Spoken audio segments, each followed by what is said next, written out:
and he accepts the invitation of Andy Dufresne, and he makes his way to Zihuatanejo, Mexico.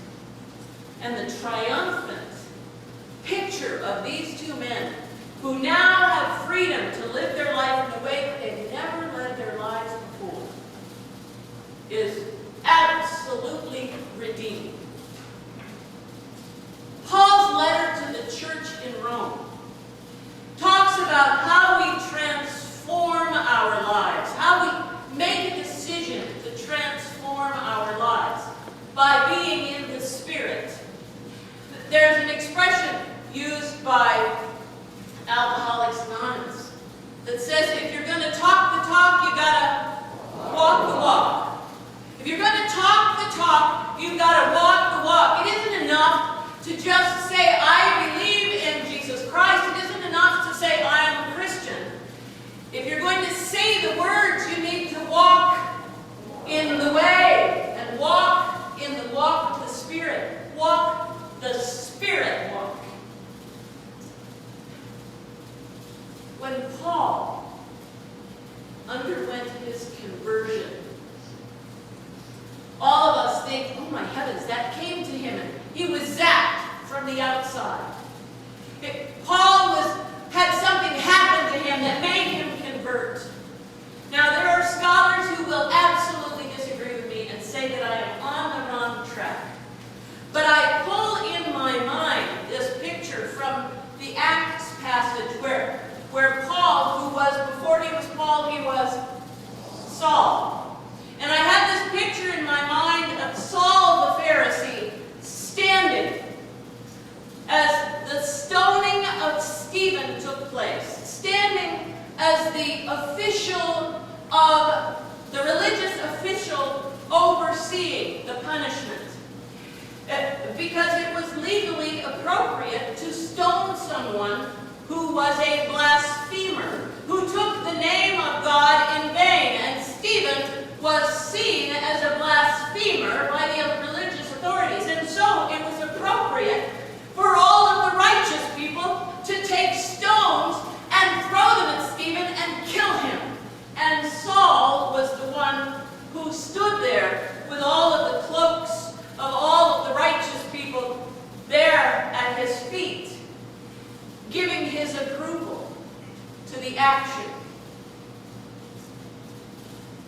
And he heard, as this man died, he heard him say, God, forgive them. God, forgive them.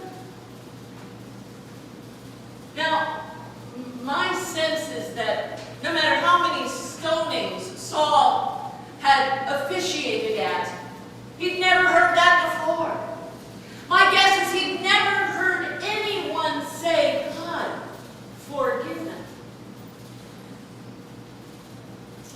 My feeling about Paul is that from that day onward, there was some turmoil in the center of his being about following the law and being true to God. On the day of his being zapped on the Damascus Road, Paul has an experience that is a terrifying experience for him.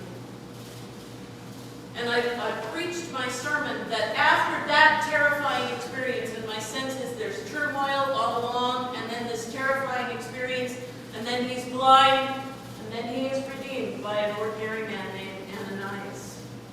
And he is healed by the touch of an ordinary man named Ananias. And Paul's life changes completely. And he walks in a different direction. He walks in a new direction. Everything that he has known before, everything that he has believed and thought before is not erased, but it is changed because he has a new viewpoint.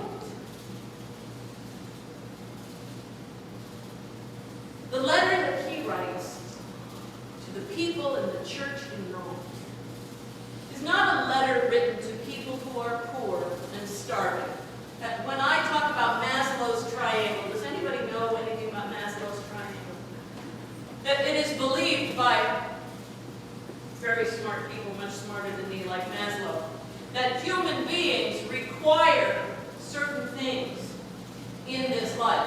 And on the triangle, it starts at the very bottom. You require things like food and water, and he says sex, and something else.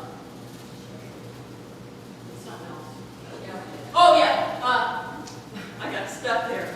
Okay, food and water and sex and homeostasis and excretion. That's the bottom level, okay? And then as you move up the pyramid, you move up to, at the top of the pyramid is self-actualization. Great terms. You know, we have arrived, we understand ourselves, we are on the road to knowing ourselves and producing good stuff in this life and feeling good about ourselves.